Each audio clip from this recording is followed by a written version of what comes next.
Hey, thank y'all. Thank you so much for engaging in these 5 different challenge questions that we're going to begin to unpack. My name is Daniel Foster. This is my wife, Melanie. And one of my blessings in life is that I have the opportunity to share passions and work in a professional sense with my wife on a daily basis. Both Melanie and I care a great deal about how do we make agricultural education, agri-science education, education about food, fiber, and natural resources. And let's be real, that's everything. Fun and accessible anywhere in the world. That's what we're passionate about. And so Melanie has a PhD in International Agricultural Rural Sociology. I work in agricultural and extension education as a teacher-educator. And together we were able to come together and partner with the Penn State Teaching and Learning of Technology to be on a fellowship of exploring 360 video. If you think that we've come here to tell you how to do everything, I'm sorry, I'm going to disappoint you. What we've probably come here to share more with you is the shortcomings, the roadblocks, the walls that we have, the different paths that we've come, and where we think that we're going to go from here as we learn about using immersive technologies in agricultural sciences. So we have 3 learning objectives to accomplish in the next 60 minutes. We want to identify those pedagogical opportunities, remembering that it's not that we're drawn to the shiny thing. We're drawn to the best thing to reach our educational objectives. We're objective driven. It's not just because it's new and fan-dangling and it has bells and whistles. It's because it's the best way to meet our educational objective. So let's explore those pedagogical opportunities. Number 2, I want to explore with you some of the challenges and share those. And finally, let's talk about student voice, student agency, student engagement, and story. Anything about that? Well, not specifically, but I do bet I'm the only rural sociologist in the room. Yeah, okay. So just checking. You want to tell them what rural sociology is? Sure. Rural sociology is a specific study of rural people in rural places. And we have disciplines such as sociology of the environment and sociology of agriculture. Both of those are areas that I do work in. But really what I'm interested in is working in international agriculture. I'm interested in the global food system, but also how do we teach students about that global food system? It's very complex. It spans across time and across space, across cultures. And so I'm interested in this particular case of how to use technology in order to help students explore and learn about the global agriculture system. It's fun. I have to stay focused. She knows I have a little bit of ADHD and sometimes I get That's off. really why I'm here. But when we get to challenges, and we're going to build in time for us to talk, right? Back and forth, 2-way conversation. But I was talking with Tom earlier, like how do we make that decision on when to use, say, VR, which we're not talking VR right now, but I was trying to, I like simple. How can I distill this as simple? Where can we use VR when it provides access where our students could not normally go, could not normally afford to go, or would put themselves or others in danger in doing it? I don't know, that's something to think about, like how do we use the right technology for the educational objective? What are those litmus test questions? That wasn't in the plan, was it? So we have 5 challenge questions that we've engaged in. If you've noticed, you maybe you didn't, but you've actually been color-coded. So in your group, you have, and I need you're ready, you're packed to go. Come on now, remember this? You got your little brown, your lunch packed. So we're going to continue this learning adventure, and we're going to move and address the other questions. So this is the purple group. They have purple Post-it notes and purple markers. And so we'll be able to see their contribution to every question, because I can go to any of the 5 questions and see, is there any purple here? And if there's not, I might say, naughty purple group didn't participate and help answer that question. So, we have the question. You can help me before we do this. If each group, I gave you 2 question cards. Kind of make sure it's easy to find what your challenge question was. And I want to do and in fact what we'll do is we'll just lay it right there. Keep it simple. What I want to do is I want to spend some time now where we'll move in a counterclockwise fashion, and you'll go and do a gallery walk. When I say gallery walk, you might think of like you're at an art show, right? You come and you walk up and you And you read what the other group, when they had more time to engage in, how did they try to answer it? And then I'm going to give you just a little bit of time. This is not meant to take forever. Just a little bit of time to add your contribution, to add your color to the world as we try to address these challenge questions. So as a group or a team, we're going to rotate in a clockwise fashion, and you're going to leave a little bit of your color on each of these challenge questions. The time that I'm going to provide you to do this is 3 minutes per rotation. What questions do you have? Are we clear on the instructions? Then, shall we begin? First rotation, clockwise fashion. Okay, so let's get back to our objectives. The first one was identifying pedagogical opportunities. Whose group addressed, who was a question that addressed this objective? What challenge questions do you think address this learning objective? Any volunteers before I call folks up? I'll help out to get us started. They're scared right now. Yeah, they're scared. But I would think that if we talk about identifying pedagogical opportunities, and if we listen to the introduction, we would know that we work in agricultural sciences. So maybe the challenge question of, what are the advantages? What would be advantageous to agricultural science? Maybe this challenge question. So we have one really big energy, which is training, whether that's safety videos or equipment training. I think it would help the folks online if I gave you the mic. Hello, online. Yeah, so talking about advantages for, so our question was, how do you perceive that 360 video can be advantageous in agricultural sciences? We had a lot of contributions from other groups. One that stuck out to me was safety videos. I love gotcha safety trainings, and I think 360 video is like built for exactly that, where you have to watch a 360 video and then answer a series of questions based on the video. And if you're not looking around and really making use of that immersive experience, then you won't be able to answer the questions it's raising, which I think is a unique thing for 360, as opposed to just traditional video, where it's a lot harder to kind of hide things in the frame. Yeah, I think that's one. Okay. For our group. Sure, training. Ag safety is huge. Yeah. So as we kind of unpack some more on that, what else do we know about agriculture? And this is because it's not just agriculture. Sometimes in agriculture, we worry about seasonality. There are certain seasons for every type of endeavor and activity. So 360 video allows us the opportunity to capture authentic learning environments at a point in time, and then train on that maybe in winter during slow time, even though we wanted to teach about growing or harvesting in a different one. Seasonality. Now, if you think about that, we're talking about access, as she said. What is it? Space, time, I can't remember the first one she said. Cultures. Cultures. Space, time, and cultures. But multiple disciplines could have situations where this is what I can capture now that I couldn't capture at a different point in time. Right, so if you think about when we're in the classroom, it's very often in the winter time. So when we have an agronomy class that's meeting in January and learning about the harvest, it's really difficult to bring that to life for students. And so this is one of the particular reasons why we were really interested in having 360 video in the agricultural sciences. It really helps us address a difficult issue as we try to teach agricultural sciences, especially in production. And another one that I would lay in there is laboratories. And some of you in your disciplines I know have highly specialized laboratories. In the food sciences, for example, we have highly specialized laboratories for food science.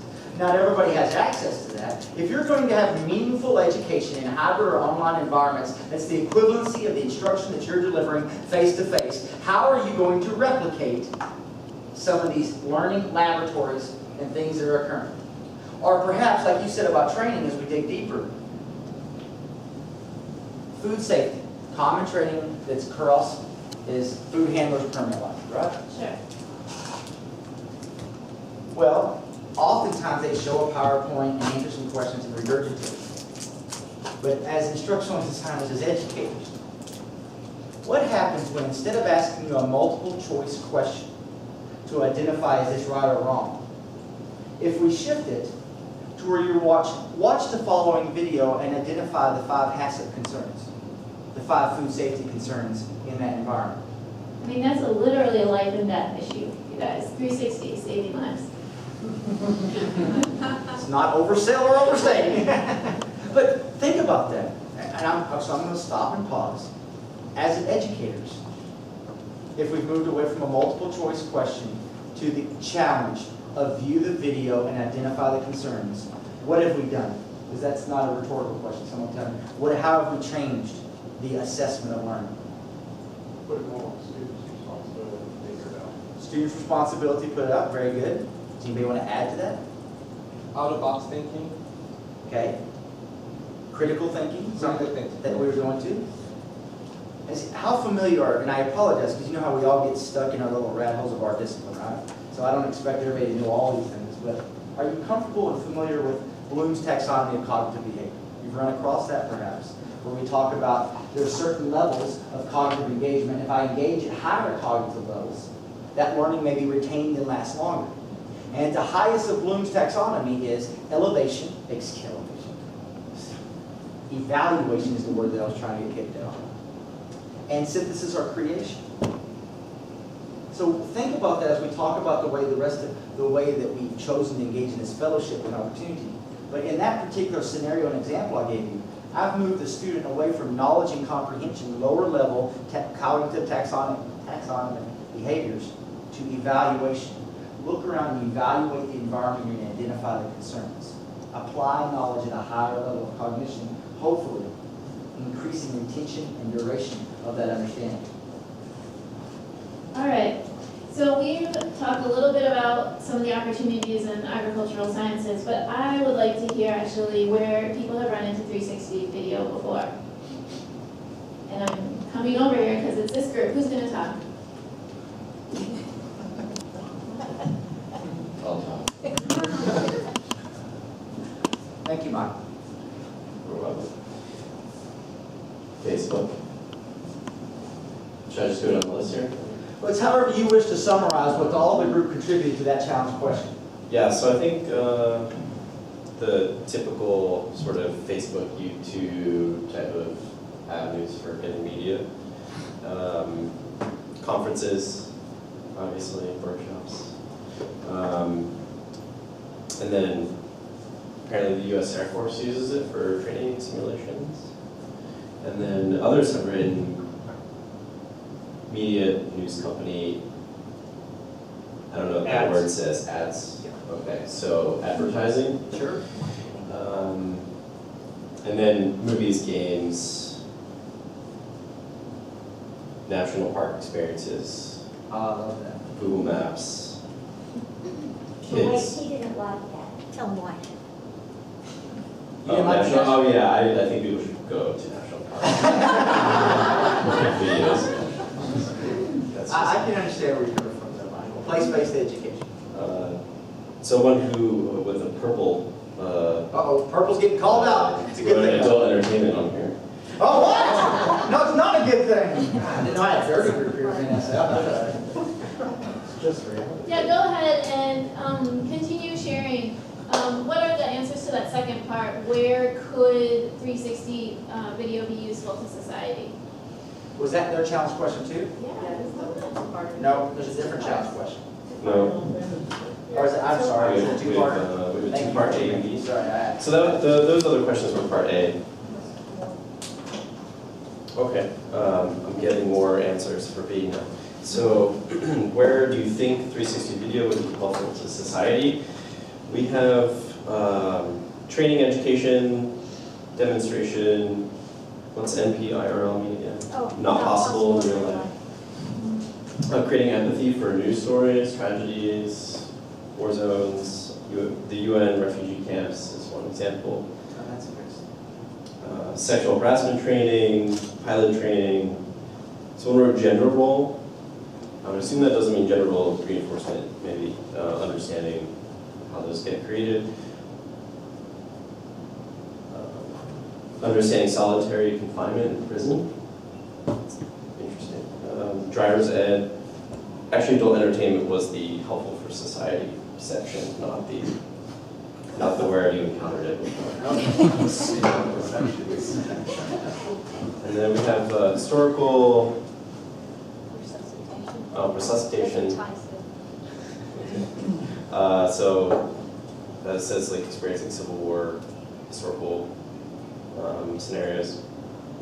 Field trips, so if there's somewhere you want to go and take a class that you can't go or don't have funding to go to, that might be a good use. And digital heritage, what does that mean? That was the distributed sharing across families, like for members who couldn't participate but could through live streaming. Oh, okay, so it's sort of like making a certain heritage experiences accessible to a wide range of people. That's a fascinating idea. Like we're having a Christmas party and grandma can't make it, but we set the 360 live stream and she can look around and see whoever opened the gifts. Never even thought of that. Yeah. I think that's what Facebook probably their angle is, right? Maybe. Because I mean, they have, if you put 360 video feed, I think. And see, it's questionable, and we can all explore this together, because like, once again, I don't say we have all the answers, but like, I find that often when we talk about 360 video, that people have varying definitions of what that is, or how they view it. Like sometimes with my friends in agriculture, the first time I introduced to it, they think that a panoramic picture is the equivalency of 360, and we have to talk about, is there a difference? And when we talk about immersive technology, you know, the best thing, Ryan, you know, one of the best things that initially taught me is this notion of a continuum, and a continuum of 360 video to virtual reality with augmented reality in between. Thinking of Pokemon Go and games like that. And where are we working on that continuum? So this operational definitions of what is 360 video and how we're using it, if we can develop those shared definitions that we discuss, it's easier for us to share best practices. Additionally, come on, let's be real. In education, I don't know, we can think of too many times when we were the first ones to the ball field, if you get what I'm saying. When we were the first ones to use a brand new technology. When we start talking about some of these instructional technologies, it's usually because we see something cool in entertainment or in business and say, how can we adapt it to better reach our educational objectives? So I'm curious, can anybody, I'd love to hear a few of your testimonies and stories. I'm going to start with you, because I don't even know if I can tell. What was the first time you ever saw a 360 video? Or when was the first time you encountered it? Because it wasn't to talk about how to peel apples or talking about, you know, all these other educational things we've approached. No, I honestly can't remember when it was. I remember you being all excited about Lion King. Oh yeah, I was excited. The first time I used the Google Cardboard, I was looking for good examples of 360 and trying to see how people handled directing a video when you couldn't stand behind the camera. And there's actually a really fantastic 360 video of the Broadway production of Lion King, which I have seen in person, but really knocked my socks off when I saw it, the 360 video, and actually the team kind of got tired of hearing about how excited I was about the Lion King and what a great example, how much we could learn from it. Well, could anybody else share the first time you encountered 360 video out of curiosity? Or have you? Has anybody ever seen one? Yes, sir. It was a political rally or event for the election last year. But what I appreciated most about it was on the news, you see what the camera wants you to see, what the film crew. But in a political rally, if you watch a video on TV or the web, you see what the media company wants you to see. With a 360 video, you can turn around and you can see that the reporters are goofing off or not paying attention or all this kind of behind the scenes stuff that if you're kind of a news junkie, Sure. that's actually more interesting than what the candidate is saying. Sure. And you can see the crowd's reaction. And so you can make up your own mind about, oh, were they excited when so-and-so said that? Maybe. You don't have to rely on what the media is telling you. The first professionally developed video similar to what you're saying, Kurt, that I saw there was President Obama speaking at the Yellowstone, the National Geographic film you guys brought. And I just remember, I said I'm a big fan of Obama, and so like the access to feel like I was this far away from him talking, I remember like thinking, this is cool. and seeing how people, like you said, reacted, looking out the access to space when otherwise there might have been thousands of people where you wouldn't be that close. You feel like you're in the moment. Cool. Yes, Tom. Yeah. First time, my first time was my students brought me this cardboard box. He's a foam. Put it in there. And first time he showed me was this guy. He's a climber. He's at the top of the Empire State Building, and he climbed further. He was at the top of the antenna of the Empire State Building. He was at the highest point. And he took 360 camera, took all the pictures surrounding. That was my first experience. And when I put it on, suddenly I became really scared and dizzy. So I feel like this is something that you can feel, not just see. And I was dizzy. I was kind of scared. I'm afraid of height. Sure. And that was the first wow experience I ever had. I just saw in the news yesterday, I think, Ryan, right, the day before.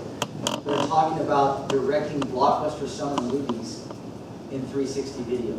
That directors are talking about designing and delivering videos in 360, these multi-million-dollar movies. And I don't even know how they're going to do that, but it just makes you go, huh. It makes you go, huh.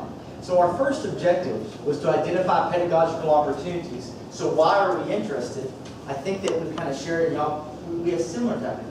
How do we keep learning fun and interesting? How do we overcome challenges of space and time? Meaning, of course, for us, seasonality of production and space of access to things that could be either, some of the places Melanie wants to take students is too dangerous. And so how can we give them access to understand what it's like? I love the example of the refugee camp and some of those impacts. Right, or to tie it in with what Ty was talking about earlier this morning with the bananas. I teach Introduction to International Agriculture. It's really tough to talk about some crops that students have never seen in the field. What does a banana plant look like? Or how is it harvested? Or what's the next step? And so being able to transport students in the confines of a 1-hour class to a banana plantation in a tropical country is really powerful. And for me as a teacher educator and someone who's advocate of active learning, how can we move beyond teacher-centered instruction to student-centered with technology? And so, as you look in, we're going to have the devices here, and we'll talk through lunch if you want. But the Apple Peeler video. So one of the examples there at the bottom, we'll see it. You know, the notion of inquiry-based instruction, which I'm sure maybe you've heard this term thrown out there, but instead of just watching a video, they looked down and had a question posed of which one had the most functions. Which one was the fastest in peeling videos? And they had to look and analyze and think and answer that question as I move to student-centered consumption of this multimedia versus teacher-centered direction. How do we move to more active learning? So this is why were we interested, what were the pedagogical opportunities we saw. I think that we've nailed that objective at this point. So our second objective, Melanie, what is that? To explore challenges of instructional integration. So we saw an opportunity for engaged scholarship for our students at the undergraduate level as well as others. I don't know how familiar you are with the terminology of engaged scholarship. I don't know how broadly that definition is beyond Penn State. But the notion is, how can we create, once again, time and space, I sound like a broken record, out of classroom experiences to complement that in-classroom learning as we move forward. And so there's like a stretch of that exploring the challenges of instructional integration. But when we look at that, and we talk about what do we attempt to do, this is kind of where I get to break down the nuts and bolts of our fellowship. And Melanie can then talk about how we could have done better. She's good at noting that. Before we do, who had the challenge questions on hesitations of your colleagues? Have y'all identified a group spokesman to help summarize or synthesize? What did we identify as the potential hesitations your instructional colleagues would have in using 360?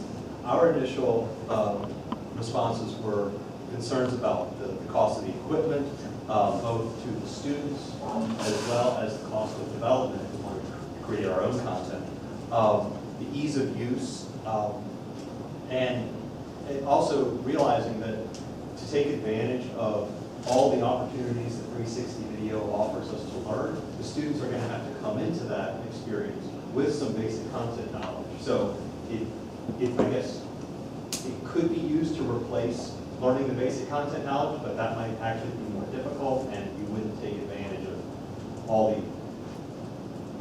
the affordances of 360 video. Also, just as we were playing around with our Viewmasters and our phones and stuff, we realized there's always compatibility issues between the technology that the students bring in and what we provide, and then what apps are available and what can get through our university firewall and all those types of things. But then some of the responses that from other groups, some of them kind of mirrored or built on that, like things like how much time are our colleagues going to have to invest to learn this new technology? What's the learning curve? Will our students appreciate it? Will they like it? Is this beneficial or the right tools for the learning objective that we have? Other responses that were interesting were, what are students, I guess, more sociological aspects of this? How does this experience, how can this 360 video experience affect students in terms of psychological trauma, if like with the solitary confinement, or you tell students, hey, put this on, and we're going to learn about refugee camps. Well, that's a pretty intense experience, Yeah. and you may want to build up before students, or hey, let's go look at the Empire State Building. Well, if you're looking down from the top of the antenna right off the bat, that could be a little unnerving. So psychological issues, as well as the idea of not if you expect students to have certain technology to use with your 360 headset or something. They may not. There may be class issues come up that you have to take into account. Somebody else said information overload, which is definitely true. And I think that was the most. Oh, yeah, the best. Hygiene. If you're going to put like something on your face and then give it to somebody else, that's gross. Yeah, so. Thank you. Appreciate it for sharing. So as we talk about what we actually did and we explored similar challenges that we went through, let me quickly overview what our actual fellowship was, what were the projects we've engaged in the past year, and then Melanie can identify how we approach some of these. The first thing we started off with is, okay, we need to learn. We need to learn. That learning curve piece absolutely was my big fear about design. I'm still working through that fear on editing the video. And how do we capture and how do we do it purposefully. So our first part was that we worked with external volunteers from the university. We did the apple peeling project. So this is student volunteers, this is adult volunteers, and capturing a reusable object to use for a third party. Okay. At the same time, we created one. I am the superintendent. I was thinking about that access to unique spaces and experiences of a youth organization's leadership development event. The leadership area is called parliamentary procedure. Those of you who are not familiar, that's the rules of running a meeting. And so we had a competition, students make it to the finals. And at the finals, they stand on stage in front of thousands of people and demonstrate. And well, only 4 teams can do that every year. And so I was like, how can I broaden access to that learning experience? And so we put the camera on stage to make that, so that's one of the examples. We started off with what I call one-offs, unique experiences, third parties. And then we moved into the spring and like, okay, how do we integrate it into a course? While Melanie's talking, I'm going to give you a handout of all of our materials. Because we went to a class that was on campus.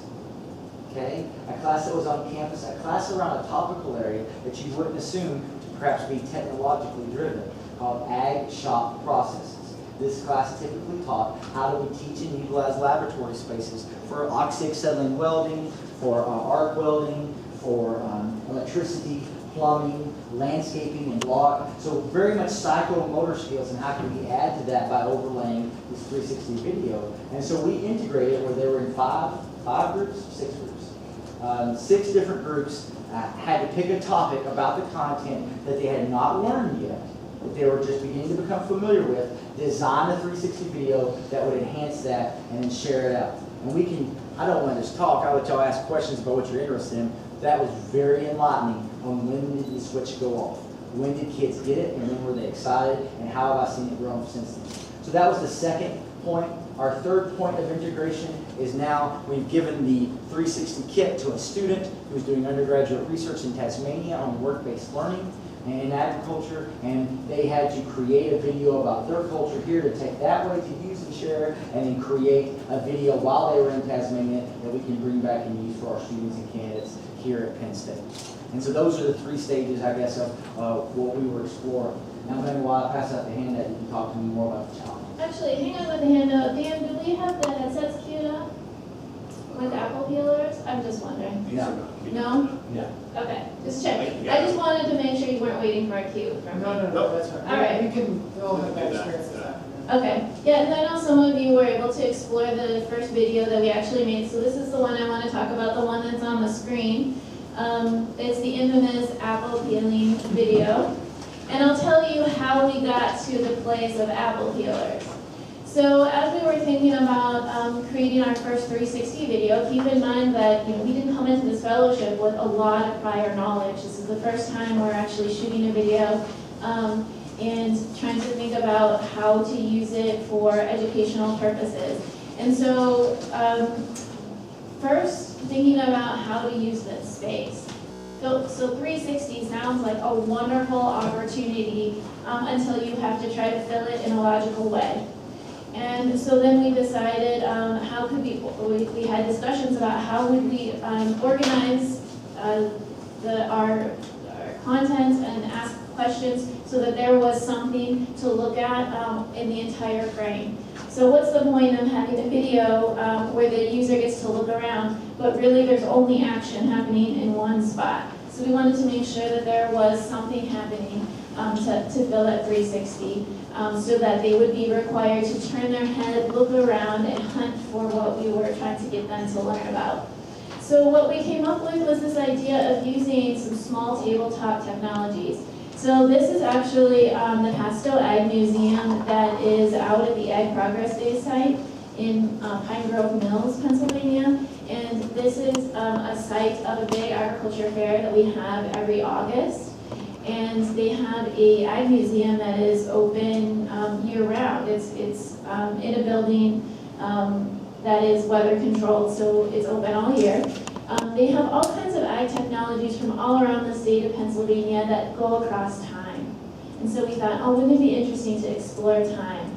And we asked them about what kind of technologies do they have multiple iterations of across time, and apple peelers won that place. We have apple peelers starting with just a simple knife with the apple peelings falling into a bowl. We go through time over about 150 years until we end up with the KitchenAid technology that will peel and spiralize your apple all in one swoop. So we worked with these volunteers who regularly demonstrate these apple peelers all the time. And we had the idea, we were also kind of testing this out. So I think somebody here said part of what you want to see in a 360 video is the reaction of other people. So we thought, well, is it going to be fun? Are you going to feel like you're there if you just have these volunteers operating the apple peelers in a vacuum? So we also brought in a herd of student volunteers. So it was more like a fair-like atmosphere. And so they were talking with the volunteers and asking about how they worked. And so we had a video where we tried that as well. Some of the funny things that happened with this is, you can see some of our volunteers were older and they just couldn't understand how the audio would work. Well, that was a question that we had too. So we can't really blame them for not understanding it. Where the technology is now, you can't really have directional audio. So if you're looking over here and you're talking, well, it doesn't know, it could be Daniel that's talking over here. So the audio can be very confusing if you're not looking at the person that's talking or the object that's making the noise. So we didn't want it to be too disorienting. So in our video, we just let the sound of the apple peelers clicking and whirring and the apples falling, that was the noise. but you can see that we used text both in the down space, and we also have a version where there's text asking questions or giving more information about each apple peeler. So that was added in the editing process, where we were able to add that. And so she just added a term, and we had to develop our own language there. That we were, maybe you guys know, we weren't familiar with it, the language of how you discuss 360 videos and directing it, storyboarding and working through it. She said downspace, because the only space that there's nothing captured is right below it. And so that space to turn into educational space where we pose those questions. And so that's where we put it in that. Right, and so that's where we're asking the question. This is where the inquiry part is coming in. The question comes, you tell all the students to look down. And so in our case, we were thinking that the reason why these apple peelers are in use is because they're learning about simple machines. It's to teach students about levers and torque and all of those physics concepts or engineering concepts. And so we were using that space to ask those questions to get students to look at each machine and analyze them. We were using that down space, we used text, and then one of the other things that we noticed was we went to turn the camera on, all our volunteers are in place, they have the instructions, and we're like, okay, where do we stand? So this was the contraption that we were using when we shot the video, and just a simple tripod, a tiny little camera, doesn't look like that big of a deal. So we get everybody all set up, and then we're like, oh, we hadn't really thought about where we need to be. We weren't a part of the video, the volunteers were running the apple peelers, and so we actually had to bail and hide behind another display wall while the action was going on. And then we would come out and we'd be like, okay, did it go okay? What happened? It's funny directing a movie when you can't see what you just captured. So that was kind of an interesting challenge as well. So we look at instructional integration as we talk about this for Objective 2. As the handout I gave you the actual assignment that we gave to the students, the wording there, the languaging of what was the assignment. Of course, there's a link there, you can cut and paste there. And then Ryan developed, and then a rubric to evaluate the student project. How did we go about the expectation and clarity of what they had to develop? And then Ryan developed a storyboard. Storyboarding is old school, right, for any kind of video you create, but storyboard 360 is a little bit different. And so, yeah. And then our fellowship team worked through that and wanted to give you an example of that as we went through. All right, well, Daniel, we have 6 minutes before lunch. So, let's talk about that opportunity for student voice. I think, who had the question, thank you, Melanie, for keeping me on track on time. Who had the question of unique digital storytelling opportunities do you think that are presented by 360 video? Could you give me the one shot, the thumbnail version of what was the answer you got back, your summary, your synthesis, big picture, what would you capture? Well, thumbnail this. No, what's going on with it? The freedom to explore on your own is obviously a big thing, especially when you compare that with something that's a little more guided as you're exploring. It's immersive, the live streaming people talk about, but even putting this 360 video into the story narrative, so it's part of the story, or if you put multiple 360 videos stitched together, it would become the narrative itself. So as you're exploring, you can kind of be taken on a path, but depending on how many paths are available, you could kind of weave your own story as you go through. Choose your own adventure. Yeah, choose your own adventure, which someone actually wrote it that way too. And even going to places that you can't go, so immerse yourself in a story that in an environment that you can't typically get to, like something with Mars. So, thank you. I think that's a big point to say as we talk about this digital storytelling and where you're at today to start this workshop and go through, is I think that we have to move that. We're talking about 360 and our experiences of that specific targeted technology. It's not just one tool. We've got to use our whole toolbox on telling an entire story, which could involve multiple platforms. What's the best tool for that? And that goes to that second question, though, that we had as a challenge question, which was, if you're a student coming into the class, what are your concerns? Who had that one? Yeah, student comes into class, David, you know, what's going through their mind as an 18, 19, whatever-year-old coming into your class, and you're like, yo, here you go, do 360 video. Okay, so I'll summarize this, but the first reaction we had was that we better call our kids because we need to understand what their concerns are versus ours. But I'll summarize this. From a student's perspective, looking silly in front of others with having more work, and is this going to be something that's going to help me learn, and is the device that I'm going to have going to be able to work with what you're asking me to do? Awesome. Thank you very much. I think that as we wrap this up, purposely this was placed as the last objective, student voice.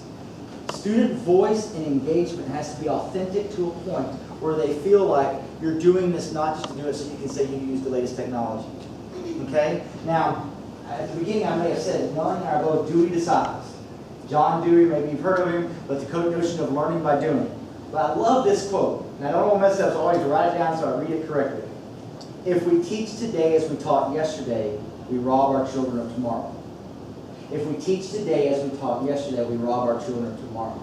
So when we talk about student voice, we as the professional educators must be able to articulate, why is this unique to help me learn this to reach this goal? And we have to stop talking about technology, okay, as nouns and more as verbs. You follow me? Like instead of saying YouTube, Twitter, and 360, exploring, engaging, capturing. How are we saying this is the verb, this is the action that you as a learner need to be able to do, and that's why we're using this tool to get there, as opposed to talking about the nouns. As all of you go forth and engage, I'm sorry I couldn't make it last night to the mixer, because I'd like to know your stories. You each have your own educational journey and great adventures you've done, and the neat things you're doing, otherwise you wouldn't be here. I know you're innovators. I want to hear and learn more from you. So I know you've had that path, but I also know that you realize, or I believe you realize, I think that you'd be with me on this, that technology is not going to replace great teachers. Nobody came here looking to hope for a magic pill. This is the one thing we can throw in that's going to work. But great teachers who use technology will replace great teachers. You follow me on that? Technology will not replace great teachers, but those great teachers that use these tools, they are going to be the ones. We don't need more tech geeks. We need more teaching geeks who use technology. And that's kind of the challenge I guess we wanted to end with as we lay a foundation for you going forward and working in the groups. This afternoon, Ryan and the team are going to start talking more nuts and bolts and how we get in there and how you actually play and apply. But we just wanted to share our story, these early field experiences, if you will, of 360 video. We wanted to share some very tangible artifacts that if you wanted to go directly back to a class, you could pull down an assignment description, a rubric, and how we went about it. We have some examples that we shared there, and we wanted to make ourselves accessible to you. And so I gave you those emails as you engage and work throughout the rest of the week, and our Twitter. We do enjoy Twitter as a professional development platform to engage and ask questions.